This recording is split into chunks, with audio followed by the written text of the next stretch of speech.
Today's program is very special because we have not one, but two New York Times bestselling authors with us, and we are so excited to have them. So Miss Kate Quinn and Miss Laura Kamoie are both New York Times bestselling authors.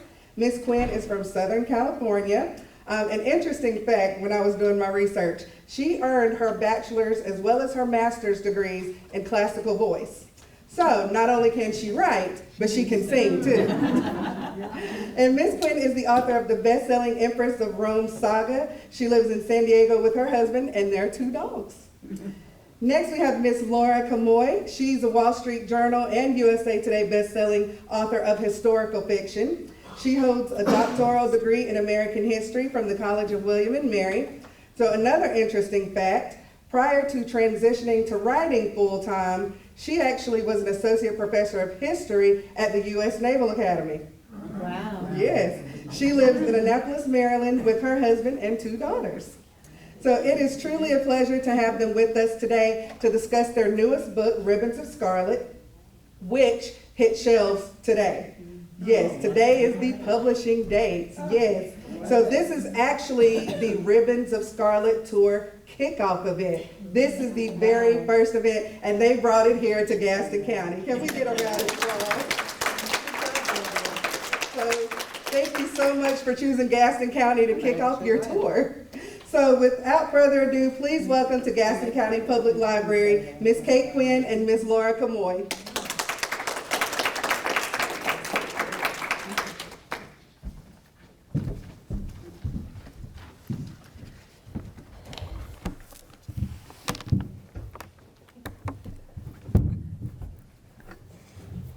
Well, hello everyone. Can you hear me well enough from here? Okay. Can you all hear me? Okay. First of all, I want to say thank you to all of you for coming out and for helping us celebrate the first day of Ribbons of Scarlet.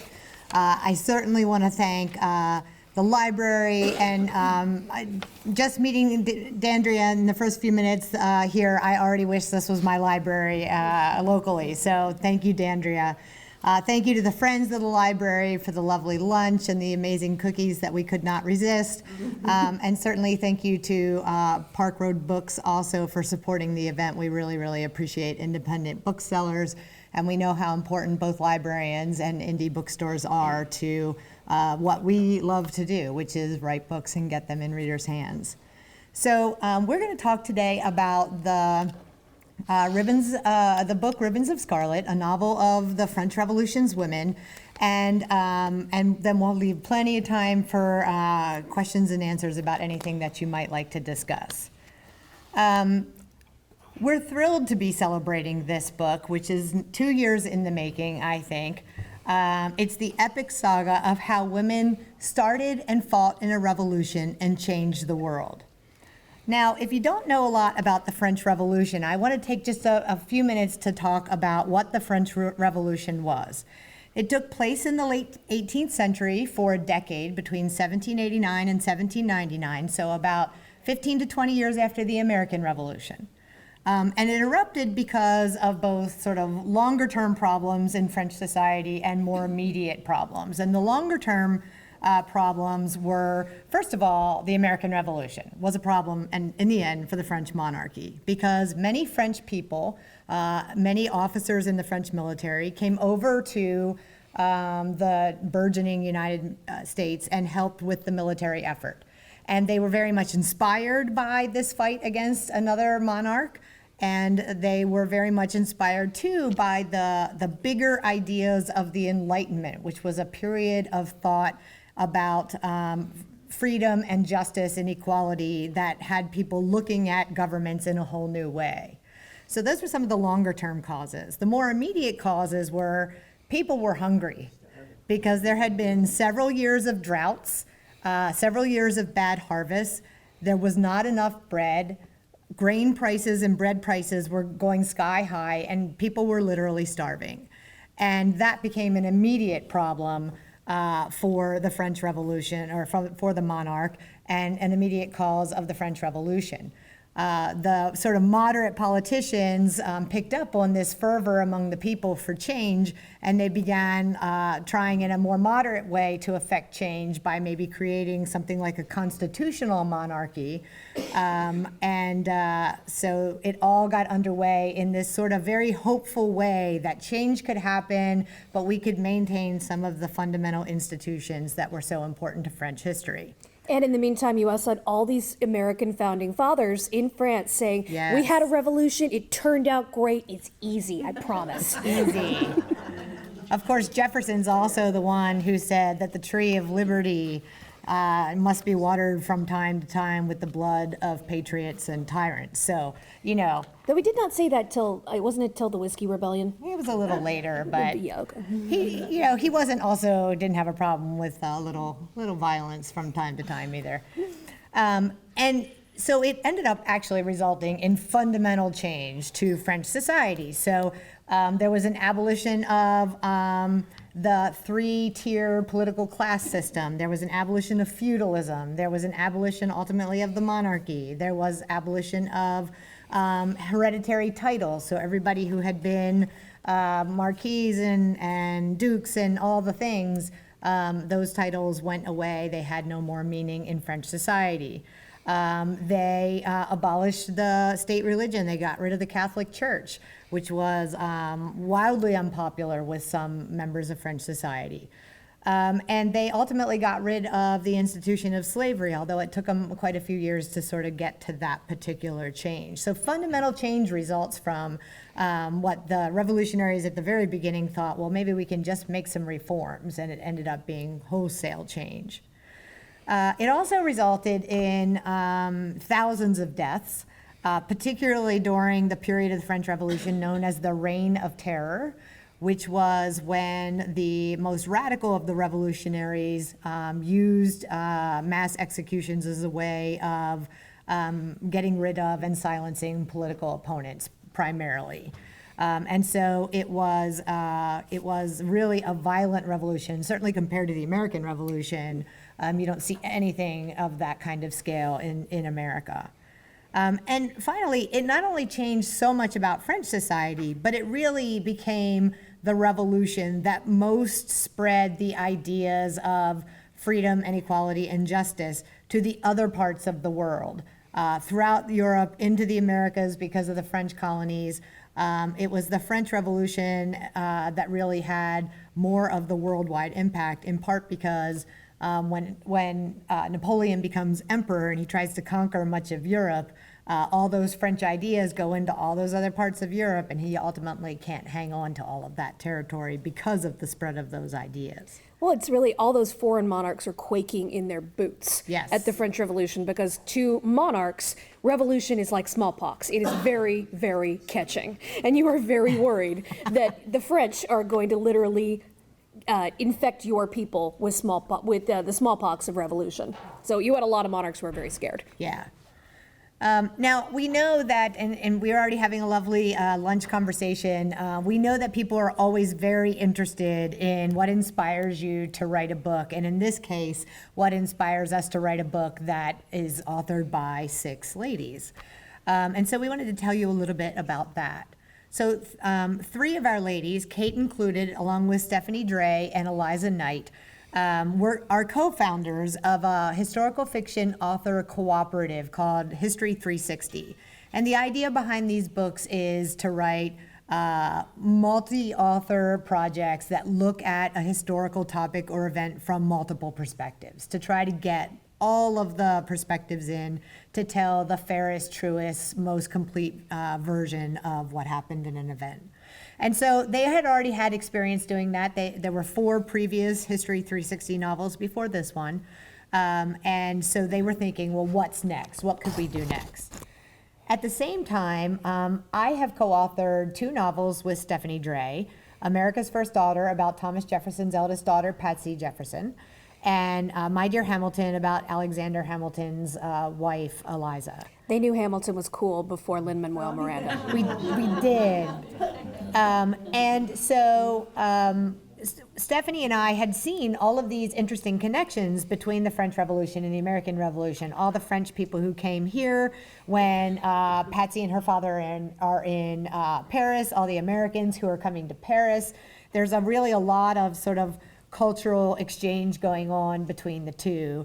And some historians actually refer to the American and the French Revolution as sister revolutions for this exact reason. And so, Stephanie really got to thinking a lot about what were the experiences of the founding mothers of the French Revolution, and how might we be able to connect that to what we're already doing in our American-centered books. And so she and Eliza got to talking about that one day at a Panera. A lot of writing happens at Paneras.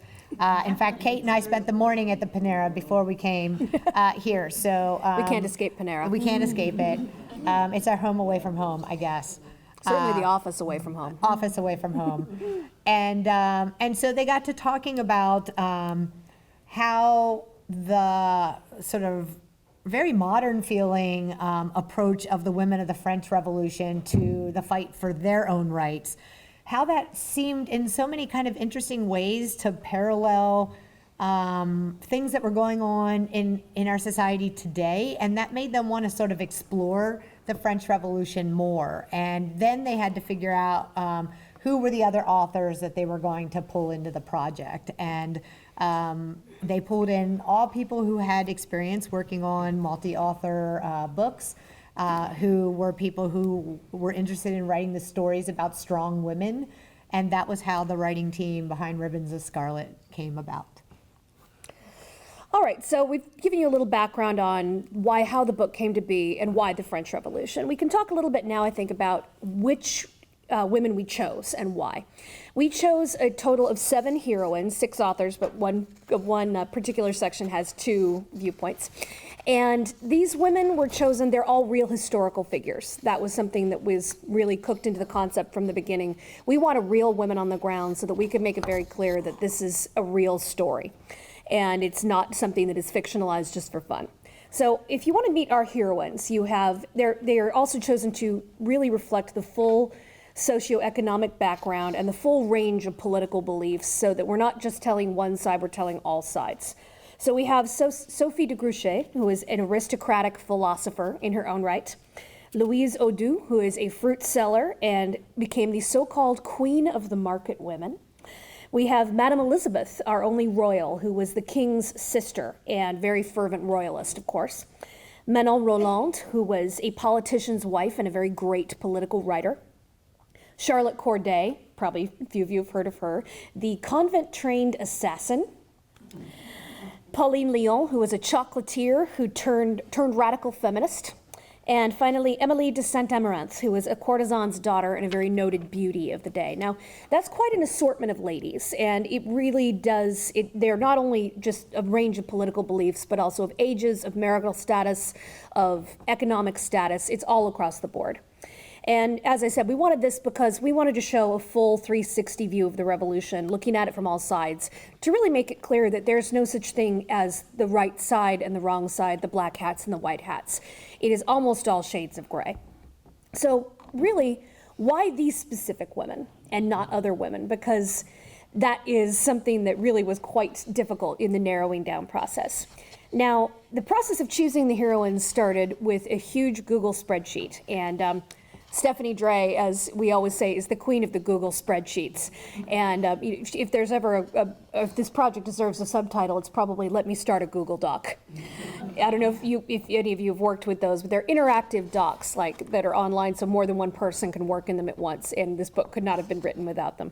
So we laid out the French Revolution's dates and times on one side, and then the women down the other, 7 or 8 actually. Or really more than that, like almost up to 10, and figured out where their lives intersected with the big high points of the revolution. And we then broke the revolution down into 6 distinct phases, as they would be told by our 6 authors. And those phases really are from the very idealistic beginning to the bloodiest days of the Reign of Terror. Now, of course, many scholars don't end the revolution with the Reign of Terror, and some people really say it's still in progress, so we'll leave you to decide that. So we wanted to explore what we thought each distinctive phase had to say about this revolution through the voice of a woman who had the most at stake at the time. And we wanted to make this be a novel that explored the relationship between the women who were caught up in these extraordinary times, and so they would cross paths with each other throughout. Now, there are women here that we would have loved to include that simply we did not have room for. Olympe de Gouges is one of the great women of the Revolution who wrote the Declaration of the Rights of Women and Female Citizen. How many of us wanted to write her? Everyone. Everyone. She was quite a lady, and unfortunately, the way her life was positioned, she never seemed to be conveniently in Paris or with eyes on the events that we would have needed her to see. And then at the point at which she was executed didn't fall into any of the stories in a convenient way to make her the narrator, so we couldn't use her. Another we would have loved to use is Jeanne Odo, who was a black woman who came from the French colony of Santo Domingo in 1793 to speak on behalf of to speak to the National Convention about slavery in the French colonies. And unfortunately, though, as is the case with many marginalized people in history, very little information exists about her. And she wasn't in Paris for much of the time that we needed to center the action there, and we couldn't have her there in a way intersecting with the other women. But really, she deserves her own book, and we really hope that somebody will write it and that we will get to read it someday, because that is the story that needs to be told. So these are women who appear in the periphery in Williams' Ribbons of Scarlet, but we have our 7 narrators, and they are the ones through whose eyes we do explore the actual revolution.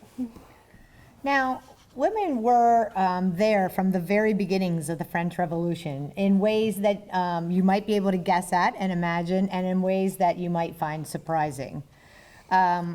In general, one of the ways that women were involved was in hosting gatherings in their homes called salons. And these salons embodied everything from purely social occasions to gambling, to political discussions, to patronage of the arts. And they were places to see and be seen.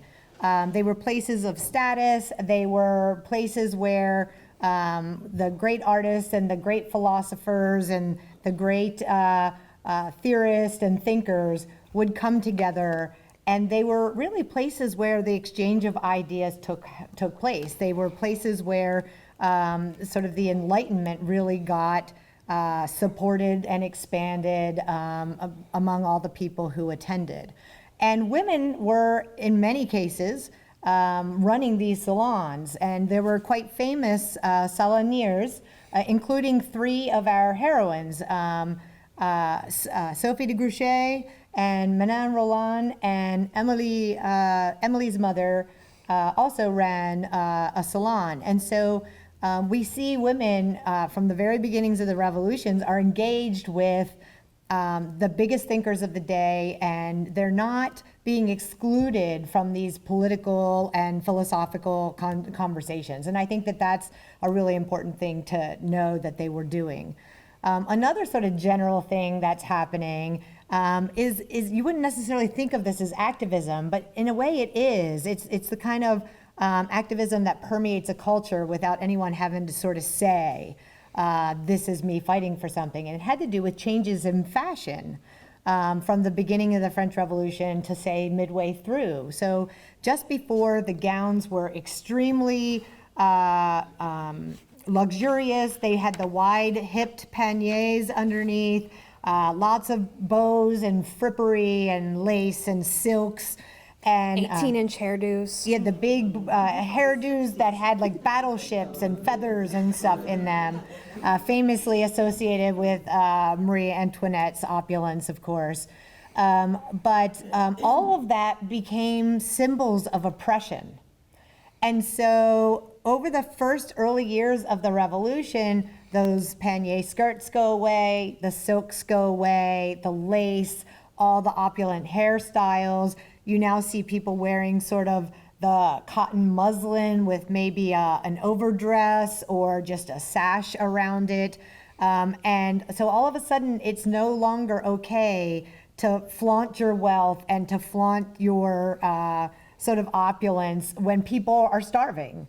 You had a lot of these Greek and Roman inspired fashions Very too, much, yes. because you're looking to you're harking back toward the Roman Republic, and so you're seeing these sort of tunic-like column dresses and these very simple, whites, and these are the things that are saying like, I'm in favor of a Roman Republic or a Greek Republic, and it's another way to say where you fall. Yes. And also colors became very political. So the golds and the purples of the sort of the royal court, if you wore those things, you were publicly stating that you were a royalist. And the Jacobins on the street might pounce on you, might arrest you, what have you. So if you weren't wearing your red and blue, if you weren't wearing your cockade to say that you supported the revolution, then that was making a political statement for which you might pay. And that's kind of interesting because women set fashion trends. So that was something that women helped to do and messaging that women helped create that became really quite important, but is interesting to think of as activism or fighting. In a more sort of direct way, someone like Louise Adu, who was the fruit seller who became an activist, she quickly learned how to connect with a crowd through her oratorical abilities and sort of her passion. And so she was one of the leading, so we sort of joke, it's the original Women's March, one of the leading organizers of the Women's March on Versailles, which was one of the things that kicked off the French Revolution. And this Women's March, she fought in it. She actually got battle wounds in this march because they sort of, there's a what do I want to say, a little battle between the marchers and the guards at the palace. And the king finally invites some of these people in and gives an audience to them to hear their grievances. And she is very likely one of these women who was really there in real life to speak to the king and actually communicate, this is what we want. And then she was part of the movement that forced the king and his family to leave Versailles, which is some miles outside the city of Paris, and come back to Paris so that they could be held accountable by the Parisian citizens. And so here she is at the forefront of this activism. And she's also one of the main sort of female combatants at an attack on the palace known as the Tuileries. And she's so respected for her leadership and her bravery as a fighter that she's given a sword by the Paris Commune. And so this is not what we would normally expect as women's types of activism or women's types of contributions. But Louise is an example of just how active and important women's contributions were to starting the French Revolution. Thomas Jefferson wrote quite disapprovingly to George Washington about the extent of women's political power. And another American who was there, his quote is in particular, it's pretty I think, priceless. kind of fun. In 1789, an American known as Governor Morris wrote in his diary, "We are in the land of women. They enjoy an almost unlimited power and seem to take extreme pleasure in it." He added, "I'm not sure the country is better for it." So we've talked a bit about how women began the revolution. We can talk more about how they fought. So Louise, we've heard something about the wounds, the sword from the Commune, leading the women on the march. She is absolutely today the woman who is marching on Washington, D.C. with a picket sign in hand. For another of our heroines, Pauline Léon, she's another hands-on fighter who's even more politically central and organizational. Now, she was, just born into a family of shopkeepers at the chocolate shop. Chocolate. And became a rabid revolutionary who really spearheaded the right of women to take their place in politics. Now, she wanted the vote for women. She organized an all-female political association, the Society of Revolutionary Women, and became its president. She advocated for a female militia to be formed so that women could protect their homes from counter-revolutionaries. Now today, she is the woman who is making speeches at the women's rally at DC, the woman who is founding all-female political groups on Facebook and running for local office. Now, in contrast with women like Pauline and Louise, Manon Roland, who is another of our heroines, she fought with her pen, and she honestly scorned the violent tactics of the of the other ladies. She said they sounded like yesterday's newspaper in all of their trumpeting. Now, she believed wholeheartedly women should not put themselves forward. She's a bit of an anti-feminist. And so her solution to this problem of don't put yourself forward, but you want to get involved in politics, you marry a politician and you run his career like a train. So she married a politician 20 years older than herself, Jean-Marie Roland, who became Minister of the Interior, and it was commonly known that she was really the stilts in that marriage. She was the spine, and she was the one who wrote his speeches. She wrote his pamphlets. She was a brilliant political writer. She was a leading voice in the Girondins, which were the moderate revolutionaries. They were not the frothing at the mouth Jacobins who were, yay, guillotine, the way we think of the revolutionaries now. She penned the famous letter that admonished the king, and which was published widely throughout France and considered very shocking. And she was so influential, her enemies began a smear campaign against her. They accused her of royalist plotting, political meddling, throw in some good old-fashioned slut-shaming as well. You know, she really had a great amount of mud flung at her. And she was given the right to defend herself on the floor of the National Convention, which was an honor never before given another woman. And she wiped the floor with her accusers and was accorded the honors of the day as well as being acquitted and stalking out of the room in triumph. And they never really made that mistake again with her or any of the other ladies. No other women are ever invited to do something like that again. So aside from Manon, you also have to remember that we have not only women who fought for the revolution but against it. We have Madame Elizabeth, the king's sister, who was a royalist, of course she was. She believed in the divine right of kings, and like many in her position, she did think that, you know, the system needed improving, but it needed improving within the existing political system. She was incapable of seeing the paradigm shift around her. She saw the revolution as a blip that just had to be ridden out. So she exercised her own power as she could by advocating for the king, working with Marie Antoinette to urge him to adopt a plan of escape for the royals, which he did not take her advice on. And how many times were we saying, like, oh my, for God's sake, Just Louis. listen, Louis, just once. Listen to the women in your life. Listen to the women, right. She supported Louis in his use of the royal veto, which is one of the few powers the assembly left to him after the constitutional monarchy was adopted. She worked tirelessly to protect the French clergy, which were targeted after Catholicism was abolished as the state religion. And in a moment of real political courage, a real physical courage, she faced an angry mob at the storming of the Tuileries and they mistook her standing at her brother's side for Marie Antoinette. And she allowed them to continue. She claimed, yes, I am Marie Antoinette, because the queen was in the back with the children, and the queen was in danger of possibly being torn to pieces. She was so hated. So the sister stood at her brother's side and allowed them to think it was her, and could very well have paid with her life at that moment. Now, we have to remember, too, there are women who fight for, women who fight against, and then there are women who are simply trying to get by. And that's a lot of us, and that's a lot of us today, too. You know, it's hard to be an activist on either side, I think. And we have Emily, who was the courtesan's daughter, and they were the ones who were trying very hard just to keep their heads down and get through this terrible time. You know, Emily married a former aristocrat who then worked for the revolutionary government, kind of trying to keep that foot in both camps. They were hoping that would protect their family. They closed the gambling club that they were famous for and fled from Paris into the country to try to get away from this hotbed environment of bloodshed. They were initiated into Robespierre's cult of supreme being, which is a contender for the new religion, really, really creepy that, and trying to ingratiate themselves. And I would say she was today, like, she's the actress who has 5 million followers on Instagram, who tries to steer the the route of not saying anything controversial, so she can keep her status, but then gets, humiliated or doxxed or in other ways, pulled out and dragged through the mud anyway, because someone decides if they have to have a little power, they may as well try to bring down someone who is pretty and popular. And of course, no talk about the fighting women is going to be complete without talking about Charlotte Corday, who is the steely-spined young woman educated in a convent. And really, what were they teaching them in that convent? Yeah, I don't think there was a course for this. It was not on the curriculum.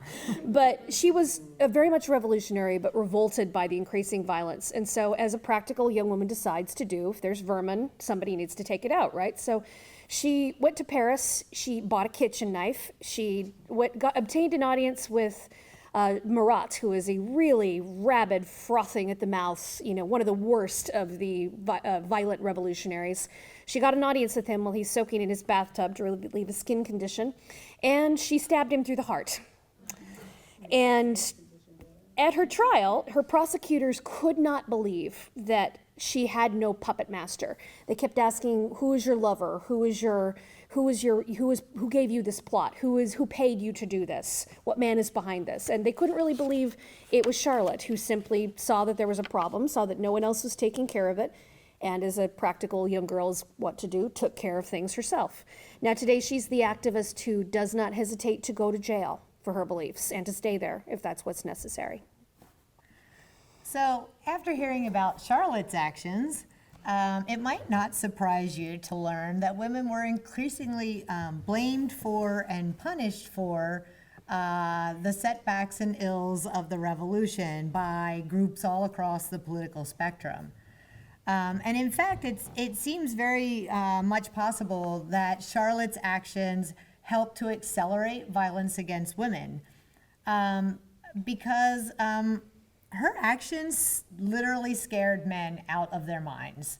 I think they were remembering how many women out there have a lot of kitchen knives. A lot of kitchen knives, that's right. Edicts came down from the National Convention that women were no longer allowed to participate in politics, that they were no longer allowed to run their own clubs.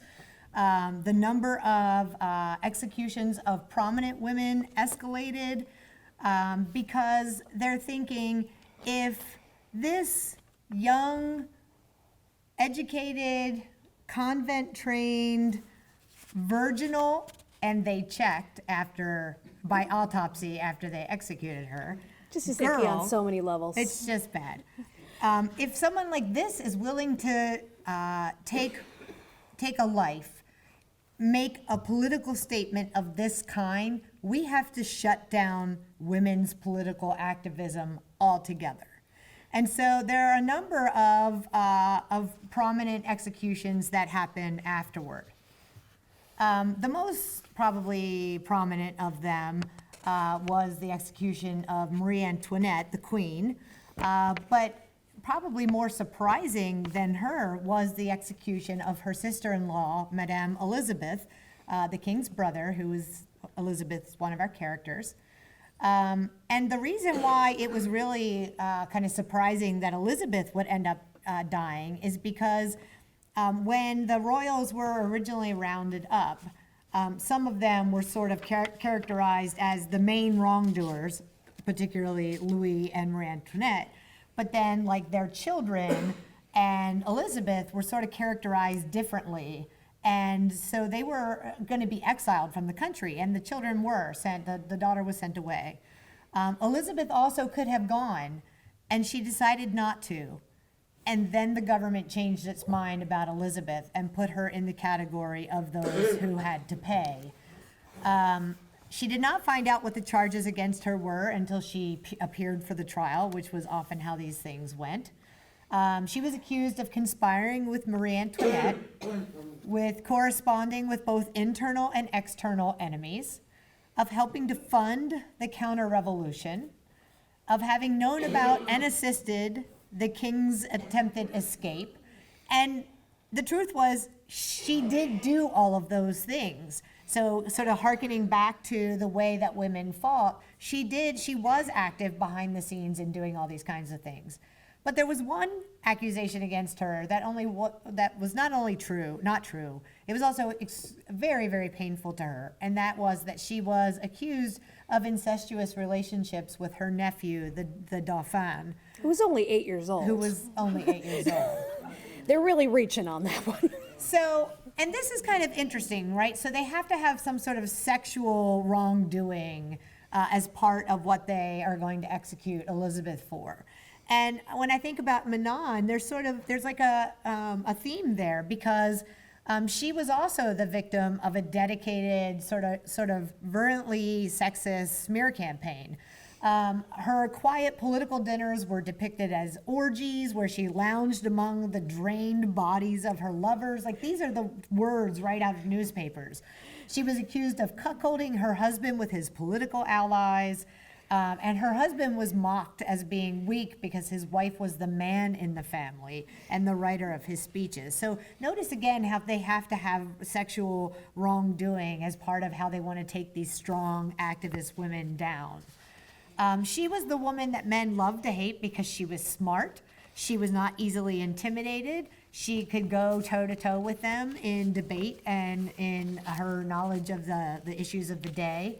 So there's sort of lots of interesting modern parallels there with that kind of woman, and the way still today smart women are, that people try to take them down by including some sort of sexual impropriety or something like that in what they say about those women.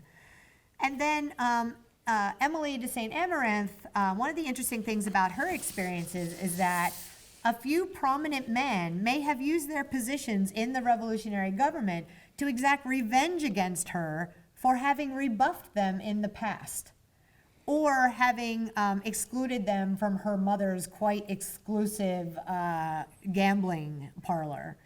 So she wasn't necessarily blamed for the revolution, but she was blamed for being too beautiful, too aloof, and her fate in the end seems to have come down to who she did and did not have sex with. So it's really interesting the ways that sort of issues of sexuality were turned against many of these women as a way to critique them and to shut them up. And that there was no safe course. If you could be Yeah. pure as a nun, who Madame Elizabeth was, or you could be a very virtuous wife, as Manon Roland was. You could be a bit of a naughty girl with a lot of suitors, as Emily was. But there was no safe path to court to chart your way. You could be found guilty of something, regardless of what moral position you occupied. And that really does lead us to our conclusion here, where we're in showing women from the most radical to the staunchest royalist, and from from the most, the naughty to the pure. We are also wanting to show that, sadly, on whatever side of the struggle these women found themselves, they shared, as the quote went, an immutable commonality in that they were defined, judged, and even condemned based on their gender. As it was actually a remark of Princess Elizabeth's, it seemed that royalist or revolutionary, if you are a woman, that those who consider you their enemy will make free to call you whore. Now, what surprised us about writing this book? Because there were a lot of things that did. As you read Ribbons, you might find yourself doubting, thinking maybe that we made the attitudes of these women about gender or about justice, about redistribution of wealth, about race relations, about slavery, that we made things too modern, a little politically correct even. But we did not. We had to check repeatedly, that we were not, influencing the writing with our 21st century attitudes in any way. But these women were astoundingly ahead of their times in their views in many ways. There's no political position, no attitude that any of the heroines espouses in this book that was not, as a matter of historical fact, espoused by a woman in the Revolution. And that's what part of what makes this novel enormously devastating and exhilarating at the same time. Because there's such an obvious and unexpected relevance of their words and their stories to our lives and to our moment in history. It's devastating because the more things change, the more they remain the same. History and progress are not a straight line. They are not linear. We often like to think that the position of women is getting better and better, that democracies are getting more and more secure, that all movement is forward. But that's a betrayal of historical fact, because although the French Revolution's founding mothers laid the building blocks for the future women's movement, most of them would not live to see the fruits of their labor. As one of our heroines said on the scaffold, I'm sorry, I jumped ahead a little bit. So that's the part that we found devastating, but there's something else that is exhilarating in the research and writing of this, and that is because restoring these women to the public eye is a very real tribute to them. And it's a reminder that there are scores of other historically significant women out there who are waiting to be rediscovered and resurrected, and that they deserve that. And as one of our heroines says on the scaffold, memory matters. How would I be remembered by them? Or what would I be remembered? Would I be remembered at all? For memories were soon all that were to be left of me. And the sole final hope I had is that somehow the memory of me would matter. At a time of tremendous female activism, ribbons and the women therein remind us that those currently striving for improvement in the world are not alone. They stand on the shoulders of the tremendous women of the French Revolution and of other women before them and who came after them. Our voices are important. Now, remembering these women whose contributions went largely unrecognized and untold makes it so that their legacy becomes ours. And that is the story we wanted to tell with Ribbons of Scarlet.